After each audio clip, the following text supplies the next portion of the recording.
En estos días he andado recorriendo portales de noticias y quedé impactada por la tremenda desinformación informada, valga la aparente contradicción, que nos acompaña cada día, ¿no? Entre noticias destacadas sobre Bad Bunny y su show de medio tiempo en la Super Bowl, los Terians maullando en las plazas y en las calles de las ciudades, las típicas reseñas de muertes relacionadas con violencia o narcotráfico, las políticas desquiciadas de Trump o de sus alcahuetes.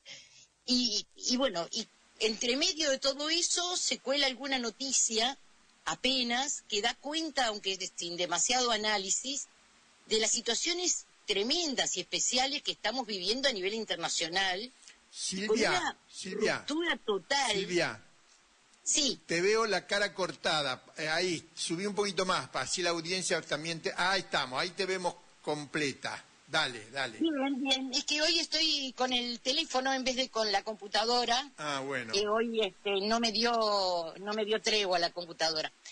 Bueno, decía que en medio de todos esos disparates que recibimos como noticias, se cuela alguna que da cuenta, aunque sin demasiado análisis, de las situaciones especiales que estamos viviendo a nivel internacional, ¿verdad? Con una ruptura total del respeto a los organismos internacionales creados tras la Segunda Guerra Mundial.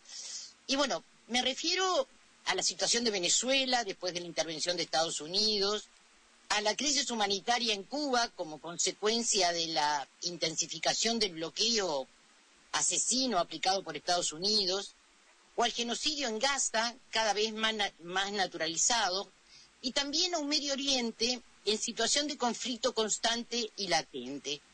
Y en todas y cada una de estas noticias, de las importantes y de las otras, la figura permanente es la del imperialismo estadounidense.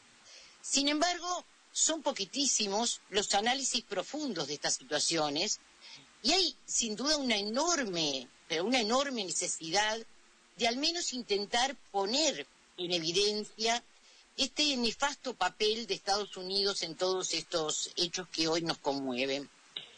La semana pasada, Daniel, te acordarás, mostramos un poco la permanente intervención de Estados Unidos en América Latina.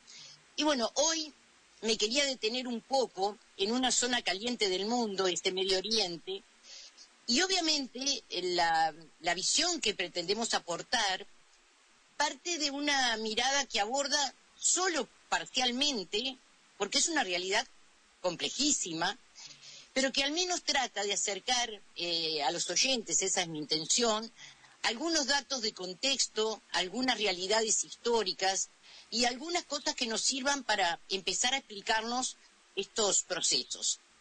Empecemos por decir que, por ejemplo, la política de Estados Unidos con respecto a esa región, con el fin de controlar la producción petrolera, que aparece siempre en las intervenciones estadounidenses, tiene antecedentes tan tempranos como 1928, cuando se firma un primer acuerdo que se llama el Acuerdo de la Línea Roja, que fue creado para garantizar que las principales empresas petroleras, que en su mayoría eran estadounidenses, pudieran controlar los precios del petróleo en los mercados mundiales. Y después el Acuerdo Petrolero Angloamericano, que se firmó en 1944, y que fue un pacto fallido entre Estados Unidos y el Reino Unido porque al final el Congreso norteamericano no lo validó, pero que tenía como objetivo gestionar el suministro y la demanda de petróleo a nivel mundial, enfocándose principalmente en las reservas que estaban en esta región del Oriente Medio. Este acuerdo, a pesar de que, como decíamos, no fue ratificado, encierra en su texto la visión de Estados Unidos de considerarse dueño de los recursos de otros pueblos, ¿no? Lo escuchábamos hace unos días diciendo que el petróleo de Venezuela les pertenecía y que lo iban a ir a buscar porque era suyo.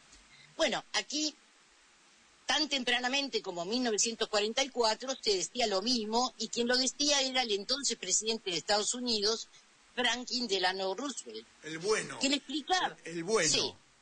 Porque así le han hecho propaganda de que era bueno, que era progresista, pero no sé, era norteamericano imperialista igual que los demás. Norteamericano. Y bueno, él le explicaba al embajador inglés cómo sería la cosa y decía, el petróleo persa es suyo. Compartimos el petróleo de Irak y de Kuwait y el petróleo de Arabia Saudita es para nosotros. Y así, tan sencillamente, repartían las riquezas de otros países entre ellos y el Reino Unido, que recordemos que allí en 1944 estaba empezando su decadencia, ¿verdad? Y estaba el auge de Estados Unidos en estas cuestiones internacionales. Bueno, estos son antecedentes, pero fue después de que se terminó la Segunda Guerra Mundial, y sobre todo en el marco de la Guerra Fría, cuando Estados Unidos prestó un fuerte apoyo a aquellos regímenes o fuerzas que se reconocieran anticomunistas y antisoviéticas.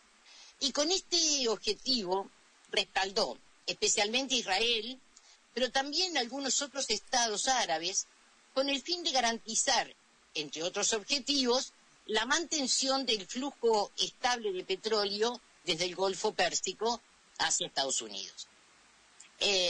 Estados Unidos y también el Reino Unido buscaron, mediante campañas mayoritariamente encubiertas, fortalecer a los grupos fundamentalistas, hoy supuestamente enemigos de Estados Unidos, y fueron vistos como una doble protección, por un lado contra la posible expansión de la URSS y a la vez como contrapeso a los movimientos nacionalistas y socialistas que surgían en ese momento en la región y que eran considerados una amenaza para los intereses de Estados Unidos y de Occidente. En ese sentido, los gobernantes de Arabia Saudita han declarado, miremos quién, ¿no? Los gobernantes de Arabia Saudita han declarado que durante la Guerra Fría los aliados le pidieron que usara parte de sus recursos e invirtiera en mezquitas y madrasas en el extranjero para evitar de esa manera la expansión soviética en países musulmanes. Hablamos de la propaganda y la difusión del wahabismo suní, que es el pensamiento más conservador del Islam. El de toda la utilización de la yihad como norma en las leyes. Uno de los centros de poder de Estados Unidos en la región es sin duda Israel, esta nación creada en 1948, que constituye desde entonces un Estado aliado, aunque no pertenezca a la OTAN. La presencia militar que tiene Israel en la región ha sido definida por los propios Estados Unidos como el portaaviones de Estados Unidos en Oriente Medio, y por eso se le destinan importantes recursos para los gastos militares. El genocidio en Gaza se apoya en la aprobación por el Congreso estadounidense de 19.300 millones de dólares para operaciones militares, 4.000 millones para defensa aérea, 1.200 millones para sistema de defensa, entre otros muchos recursos. Las intervenciones estadounidenses en la región y durante la Guerra Fría tuvieron, como decíamos antes, esos dos grandes objetivos: detener una posible expansión de la URSS y en especial el control del petróleo de la zona. Estas políticas imperialistas se dieron en todo el sur. Y escuchemos entonces a Ana Tijoux hablándonos de... Amiga mía. Amiga tuya, bueno, te va a encantar el tema entonces. Bueno. Tú nos dices que debemos sentarnos, pero las ideas solo pueden levantarnos, caminar, recorrer, no rendirse ni retroceder, ver, aprender como esponja, absorber. Nadie sobre todos, faltan todos, suman todos, para todos, todo para nosotros. Soñamos en grande que se caiga el imperio, lo gritamos alto, no queda más remedio. Esto no es utopía, es alegre rebeldía del baile de los que sobran de la danza de mi mía. cortinas en su gas. Un barro con casco con lápiz a patear el fiasco. Provocar un social terremoto en este charco.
Mil veces venceremos, del cielo al suelo y del suelo al cielo vamos.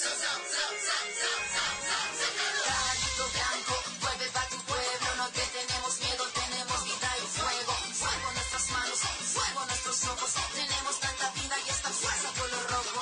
La niña María no quiere tu castigo, se va a liberar con el suelo palestino. Somos africanos, latinoamericanos, somos este sur y juntamos nuestras manos. Todos los callados.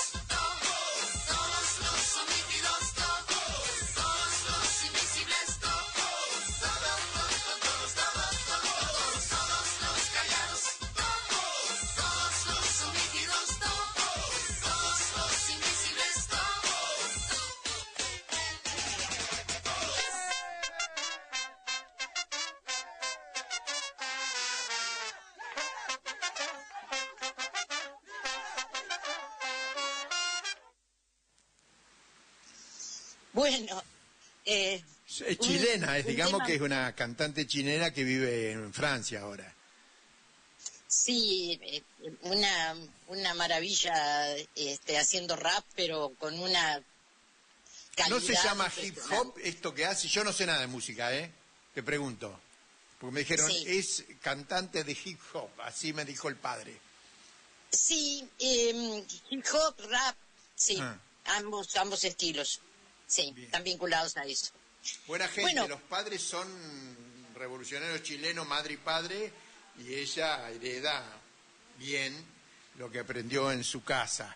Y también me hice amigo del hijo, que tuvimos conversaciones muy de adolescentes, yo le explicaba cosas. Así que, sí, me sorprendiste con Anita. Bueno. Dale. A mí me encanta escucharla a Nati y he escuchado también las canciones que tiene dedicadas al feminismo, que son una maravilla también. Bueno, vamos a ver algunos hechos que ejemplifican de alguna manera cómo marcan las intervenciones estadounidenses.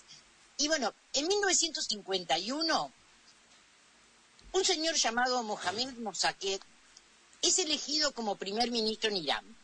Era un nacionalista y contrario a la intervención extranjera, y entonces nacionalizó la industria petrolera iraní, que estaba en manos de empresas de Gran Bretaña y de Estados Unidos, las famosas 7 hermanas.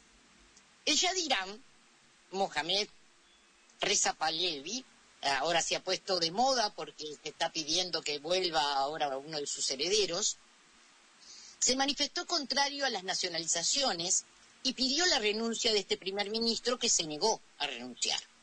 Se producen entonces una serie de levantamientos en favor de este primer ministro, de Mossadegh, y el Shah termina huyendo. A fines de 1952, el gobierno británico le va a solicitar a Estados Unidos ayuda para destituir a Mossadegh. En enero del 53, la nueva administración de Estados Unidos, en este caso el presidente era Eisenhower, y Allen Dulles era el director de la CIA, aprueban $1 millón para provocar la caída de Mossadegh. El 19 de agosto de 1953, con la ayuda de Estados Unidos y de Gran Bretaña, un general, el general Fasollah Saedi, derroca al primer ministro. La CIA canalizó de forma encubierta $5 millones hacia el régimen de Saedi. La operación Ajax, dirigida por la CIA, así se llamó, aseguró el regreso de Reza Pahlavi en agosto de 1953. Y con ello, la explotación petrolera volvió a manos de Estados Unidos. Se produjo el enriquecimiento de la familia gobernante y también comenzó la occidentalización forzada del país. Esto hasta los levantamientos de 1979 o la llamada Revolución Islámica liderada por Khomeini. A partir de este hecho, las relaciones entre Estados Unidos e Irán cambiaron porque la caída del Shah marcó también la caída de la cercanía de Irán con lo occidental. En ese mismo año, la Embajada de Estados Unidos en Teherán es tomada por manifestantes y funcionarios estadounidenses son tomados como rehenes.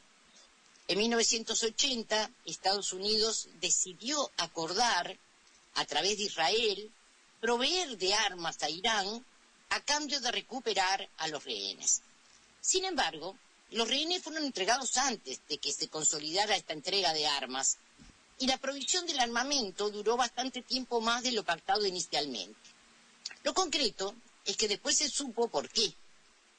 En 1985, al conocerse esto como el caso Irán-Contras, por el que Estados Unidos le proveyó de estas armas a Irán a través de su aliado de Israel, pero las ganancias se utilizaron para financiar a los rebeldes Contras en Nicaragua. En 1992, según los archivos revelados de la CIA, Estados Unidos va a apoyar al Irak de Saddam Hussein en la guerra contra Irán y proporcionó, sobre todo, posiciones satelitales de las tropas. Algo que también sabemos pasó en la Guerra de las Malvinas, ¿verdad? Sí. Aunque en su momento no se reconoció el apoyo, este indudablemente existió. La postura de Estados Unidos en el conflicto entre Irán e Irak quedó patentizada en el comentario que hizo el inefable Henry Kissinger en su momento. Es una lástima que ambos no puedan perder, dijo sin inmutarse. En concreto, Irán sigue siendo el mayor adversario de Estados Unidos en la región desde la Revolución Islámica de 1979. En la actualidad, el presidente Donald Trump ordenó al ejército estadounidense bombardear instalaciones en Irán, sumándose a los ataques israelíes contra ese país. Mientras legisladores y ciudadanos estadounidenses condenaban lo que califican como una acción inconstitucional del presidente de bombardear Irán sin la aprobación del Congreso, Estados Unidos realiza una masiva concentración militar en el Golfo. Sin embargo, esta actitud de Donald Trump tampoco es nueva. En 1957, después de la crisis del Canal de Suez, el entonces presidente Eisenhower, que ya hemos nombrado, informó al Congreso que era necesario que Estados Unidos aceptara nuevas responsabilidades para la seguridad en la región. Y entonces estableció lo que se conoció de alguna manera, ¿verdad?, como la doctrina Eisenhower, por la cual cualquier país de Oriente Medio podía solicitar asistencia económica o ayuda militar a Estados Unidos si se veía amenazada y este podía brindarla sin ningún permiso especial. En ese sentido, va a enviar en esa época ayuda económica a Jordania y también envió tropas para evitar un movimiento revolucionario en el país. Para mantener en el poder al proestadounidense rey Hussein de Jordania, la CIA envió millones de dólares en subsidios. A mediados de la década del 50, Estados Unidos apoyó de diversas formas aliados en el Líbano, en Turquía, en Irak y en Arabia Saudita, y envió flotas, como hoy, a la región para estar cerca de Siria. Estados Unidos ha intervenido permanentemente en Medio Oriente.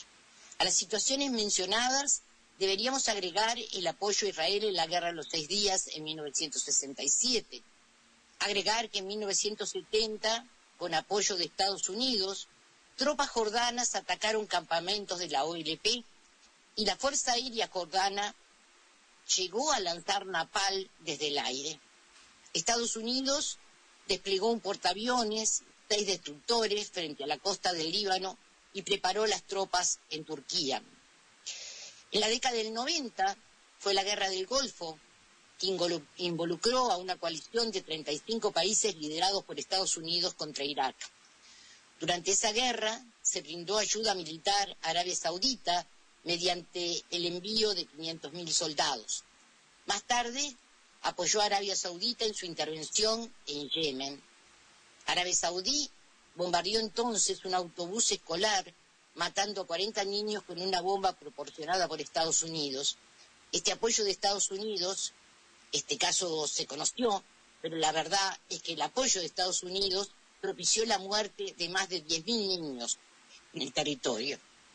Aunque las relaciones entre Arabia Saudí y Estados Unidos se enfriaron durante el gobierno de Biden por los acuerdos comerciales de Arabia Saudí con Putin o por haber recibido al líder chino, durante los gobiernos de Trump se firmaron acuerdos y Arabia volvió a comprar armas a Estados Unidos. También podríamos citar entre las intervenciones la operación Ciclón de la CIA, que armó y financió a los mujahidines afganos entre 1979 y 1992. Entre el 2001 y el 2021, nuevamente Afganistán sería espacio de guerra, pero los antiguos aliados ahora se habían convertido en los enemigos. Esta guerra comenzó como una invasión por parte de una coalición liderada por Estados Unidos bajo el nombre de Operación Libertad Duradera. También fue un conflicto prolongado, la llamada Segunda Guerra del Golfo en Irak, desde el 2003 al 2011, que estuvo igualmente protagonizada por la invasión de una coalición liderada por Estados Unidos, que terminó con el derrocamiento del gobierno de Saddam Hussein, quien es bueno recordar, como ya dijimos, fue apoyado por Estados Unidos durante otras épocas, ¿verdad? Y sobre todo en la etapa de la guerra contra Irán, cuando Estados Unidos lo consideró su aliado político en la región del Golfo Pérsico para contrarrestar estas acciones de Irán, a quien la administración Reagan consideraba en ese entonces la mayor amenaza. Estados Unidos también ha intervenido en Siria, en Turquía, en Pakistán. Cuenta con más de 45.000 tropas en tierra y mar en todo Oriente Medio. Sumando todas las ubicaciones, las fuerzas estadounidenses están estacionadas temporal o permanentemente en casi 30 bases en toda la región, incluyendo 2.500 tropas en Irak, 900 en Siria, asimismo en Jordania, en Kuwait, en Qatar, en los Emiratos Árabes Unidos, entre otros. Actualmente, el portaaviones Abraham Lincoln se encuentra en el Golfo Pérsico desde finales del mes pasado. No obstante, en estos días, el jefe de la Casa Blanca confirmó que el mayor portaaviones estadounidense y también del mundo, el Gerald Ford, dejará el Caribe y se dirigirá a Medio Oriente. Cabe recordar que este portaaviones fue enviado desde el Mediterráneo al Caribe para presionar al gobierno de Venezuela, y la dotación de aviones de combate de este navío fueron las que participaron en el secuestro de Nicolás Maduro y su esposa Silvia Flores y en los bombardeos en Caracas. Estas breves referencias a intervenciones estadounidenses en Oriente Medio, en realidad apenas desbrozan un poquito algo de información, aportan algo de información que nos permita entonces analizar y comprender los hechos que estamos observando a nivel internacional. Lenin definió al imperialismo como la fase superior del capitalismo, donde la acumulación de capital exige una constante expansión y, por tanto, lleva inevitablemente a la guerra y la explotación neocolonial.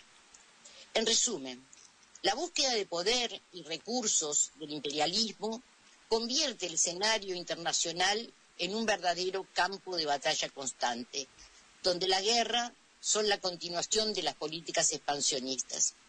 Por lo tanto, podemos pensar que solo la lucha contra el imperialismo será lo que en algún momento asegure la paz en el mundo. Y bueno, este es un pequeño informe que traté de mostrarles de cómo la intervención norteamericana se extiende por todo el mundo y cómo esto tiene que ver precisamente con esa condición de imperial. Oh, muy oportuno estos dos últimos informes que has dado hoy y el lunes pasado, porque, bueno, por todo lo que estamos viviendo en el mundo de la agresión norteamericana. Pero parece que no le está yendo tan bien. México se le ha sublevado,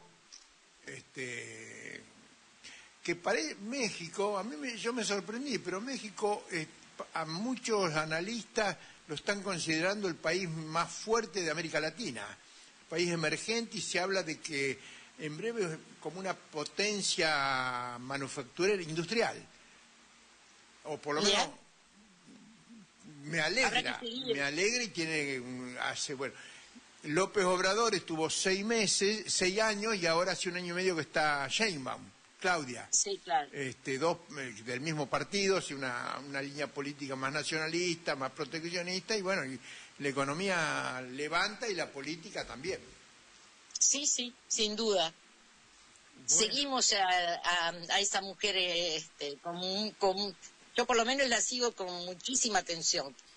Me encantan sus discursos, y también me encanta su reivindicación de lo nacional, de lo indígena, desde su vestimenta hasta su lenguaje.